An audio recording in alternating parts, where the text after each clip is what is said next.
Ce journal vous est présenté par Lidvin Mafuta Kalumba.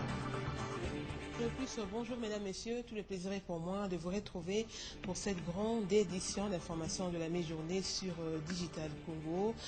Après son interpellation à la Direction Générale de Migration, le secrétaire général de l'UDPS, Jacquemain Chabani, est appelé à s'expliquer sur un certain nombre de faits avant de pouvoir effectuer son déplacement à l'étranger, notamment sur des photos suspectes qu'il possède et des tracts incitant les militaires à la révolte. Selon le porte-parole du gouvernement, Lambert Mende Omalanga, qui a déclaré hier au cours d'une communication politique, le secrétaire général de l'UDPS risque de se retrouver dans le collimateur de la justice congolaise. Il est au micro de Elvis Ombala. La première question qui est posée à monsieur le secrétaire général de l'UDPS, c'est celle d'une série de photos qui accompagne un rapport dont il est porteur et qui ne nous intéresse pas, pour répondre à une obligation de la loi pénale congolaise. Nous voulons une légende sur chaque photo. C'est la question qui a été posée à M. Jacquemain Chabani. La deuxième question qui est posée au secrétaire général de l'UDPS, des tracts qui ont été largement diffusés dans des casernes militaires.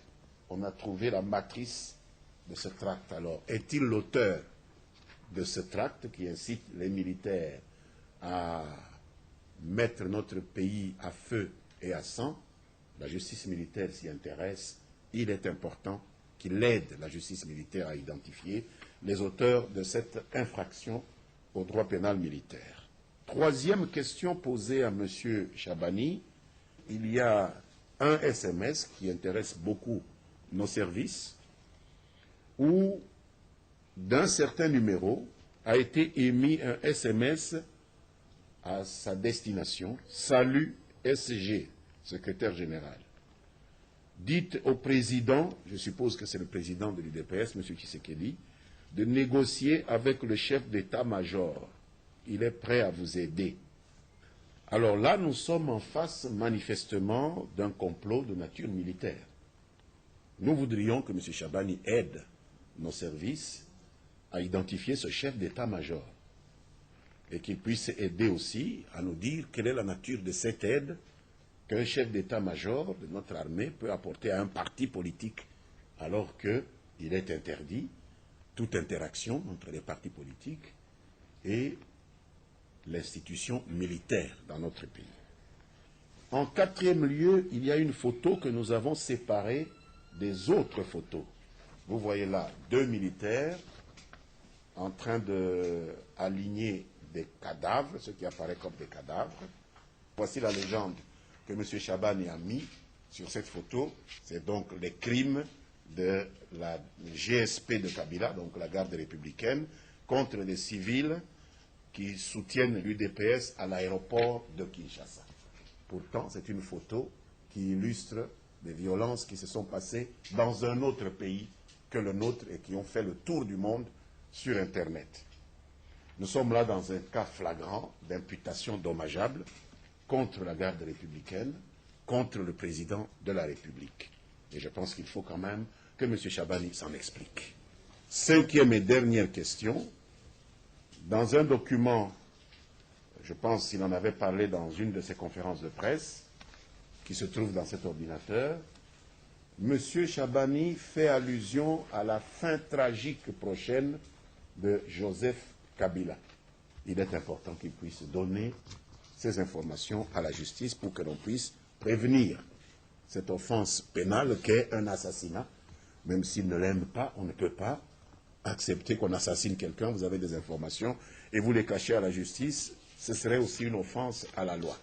Voilà donc les quelques faits pour lesquels la justice, ou plutôt les services auxiliaires de la justice qui relèvent du gouvernement, souhaitent encore s'entretenir avec Jacquemain Chabani, et après cet entretien, il sera libre de pouvoir vaquer normalement à ses occupations, y compris celle de voyager à l'étranger Et quant aux allégations de torture à l'endroit du secrétaire général de l'UDPS, Lambert Mende Omalanga, porte-parole du gouvernement, s'inscrit en faux.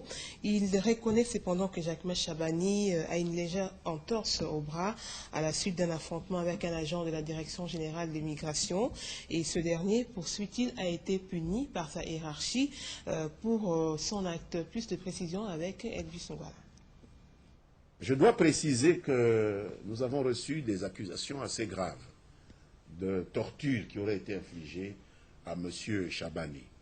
Vérification faite auprès des services, il apparaît que M. Chabani s'était permis de bousculer un officier de la Direction générale des migrations qui lui a donné un coup à la main parce qu'ayant été bousculé, il a rétorqué en donnant un coup à la main droite de M. Chabani.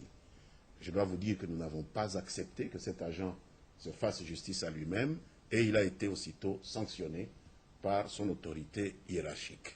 Il n'y a pas eu de torture, il y a eu une bagarre que M. Chabani a voulu provoquer et l'agent a mal réagi en se laissant provoquer et en réagissant avec peu de sang-froid, alors que leur principe c'est la courtoisie. Malgré la fermeté, il n'a pas obéi à cela et il se trouve aujourd'hui sous une sanction disciplinaire. Voilà. Parlons tout à fait autre chose à présent. Les milieux universitaires restent apolitiques. Le ministre de l'Enseignement supérieur universitaire, Léonard Machakomamba, a tenu à le rappeler aux chefs d'établissement, membres des comités de gestion et coordination estudiantine des différents établissements supérieurs privés et publics. Un rappel à l'ordre de Léonard Machakomamba après avoir été mis au parfum de plusieurs complots orchestrés par certains étudiants manipulés par des hommes politiques. Fifi Kouchipan, Hervé Kingombe nous en parle.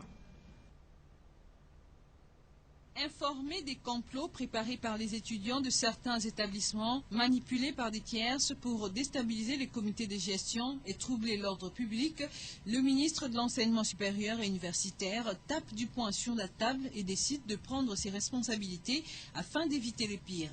C'est ce qui justifie la tenue d'une séance d'information ce jour avec les chefs d'établissement, membres des comités de gestion et coordination estudiantine. Question de les appeler au respect de l'apolitisme du milieu universitaire et à la sécurité de celui-ci. Nous avons pensé qu'il était important d'attirer l'attention des gestionnaires. Nous avions invité même les parents. L'ANAPECO, nous l'avons associé à cette réunion, ainsi que les étudiants qui sont souvent utilisés.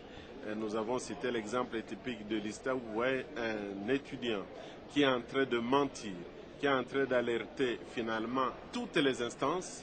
Et lorsque on a approfondi, on voit un tissu de mensonges de débat à la fin. Avec quelle intention? C'est en fait mener les étudiants dans le doute, les opposer entre eux, les amener à quitter les sites universitaires, balayer les routes, casser, faire des marches. Nous pensions qu'il était important avant qu'il ne soit trop tard. Léonard Machakomamba a par ailleurs invité les chefs d'établissement au sens de professionnalisme et ainsi à lutter contre certains maux qui rongent le secteur de l'enseignement supérieur et universitaire, tels que la corruption et la vente des syllabus à des prix exagérés, considérés comme mode de torture pour les étudiants et les parents. Les comités de gestion des établissements supérieurs publics et privés doivent ainsi s'inscrire dans la logique du chef de l'État, celle de promouvoir l'enseignement supérieur en République démocratique du Congo et de l'adapter aux standards internationaux avec l'utilisation des nouvelles technologies de l'information et la promotion de l'usage de l'anglais.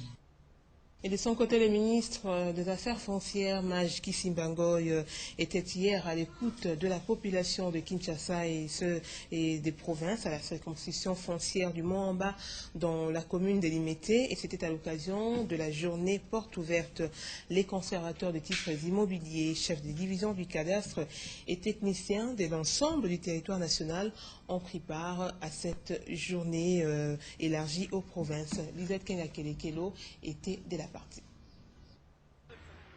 La circonscription foncière envahie par une centaine d'assujettis. Ils sont venus exposer au ministre des Affaires foncières, Maj Kisimbangoy, leurs problèmes fonciers. D'une part, ceux victimes de spoliation et d'autres de tractation des agents des affaires foncières.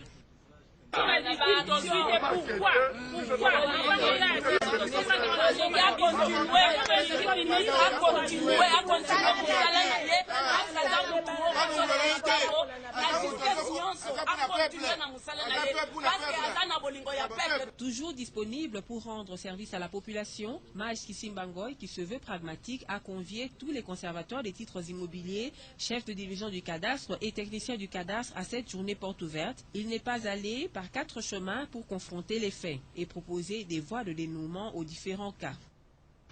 Monsieur Kilembe Azaraki, la présomption d'innocence est aussi à la disposition de la justice. Le ministre c'est parce que je suis tombé sur un arrêté où on a imité ma signature. Arrêté où il faut créer parcelle dans Télemaloukou. Cette parcelle qui, à ma connaissance, n'existe pas. Parcelle, on dit pour usage social. Aucune parcelle, on établit pour usage social. Alors, ces éléments-là, on les a mis à la disposition de la justice d'apprécier. Si M. Kilem me dit que non, ce n'est pas mon écriture, ce n'est pas moi, je n'ai jamais pu être en possession ou faire cet arrêté, la justice va le libérer à Kopimanaye. Rappelons que cette énième journée porte ouverte aux affaires foncières élargie aux provinces s'inscrit dans la politique de proximité voulue par le ministre Maj Kisimba Ngoy. 71 agents cadres de la Direction générale des douanes et assises DGDA ont prêté serment le vendredi dernier devant le procureur de la République près le tribunal des grandes instances Kinshasa-Njili. Ils ont désormais qualité d'officiers de police judiciaire. Ces vérificateurs des douanes devront rechercher, constater et réprimer les infractions en matière douanière et assisienne. Plus de détails avec Elvis Ngwala et Blanchard Baembe. À la Constitution et aux lois de la République. La loi dit les agents de douane revêtus au moins du grade d'attaché de bureau de première classe exerçant le pouvoir de vérificateur ont le pouvoir de rechercher, de constater et de réprimer les infractions en matière douanière et accisienne. Et pour ce faire, ils doivent avoir la qualité des officiers de police judiciaire.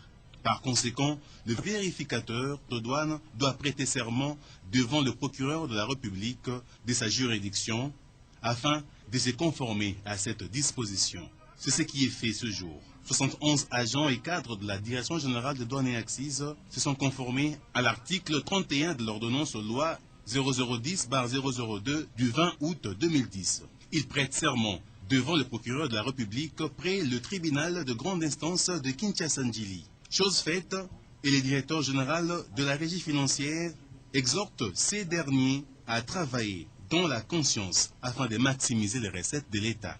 Votre attention doit-elle être attirée sur le fait que la maximisation des recettes du trésor public dont le gouvernement de la République a besoin pour réaliser la révolution de la modernité vous impose le respect de l'éthique professionnelle, gage de l'efficacité des actions que vous entreprendrez pour lutter contre la fraude douanière et la contrebande sous toutes leurs formes.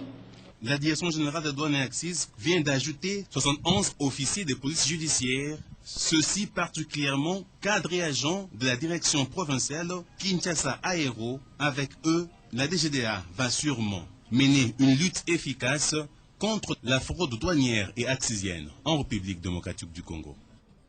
Pendant présent dans le CAN Gabon, Guinée équatoriale 2012, c'est ce dimanche qu'est prévue la finale au stade de l'amitié sino-gabonaise. La Côte d'Ivoire sera face à la Zambie. Un match à suivre à partir de 20h sur les antennes de Digital Congo. Voilà, madame, messieurs, c'est par ici que nous refermons cette édition d'information de la mi-journée. Merci de l'avoir suivi. Restez branchés sur Digital Congo car tout à l'heure à 13h30, vous aurez droit à l'émission Section Musique avec Nati Lokole. Je vous retrouve dans le tout prochain jour. Passez un très bon dimanche sur nos antennes. Au revoir.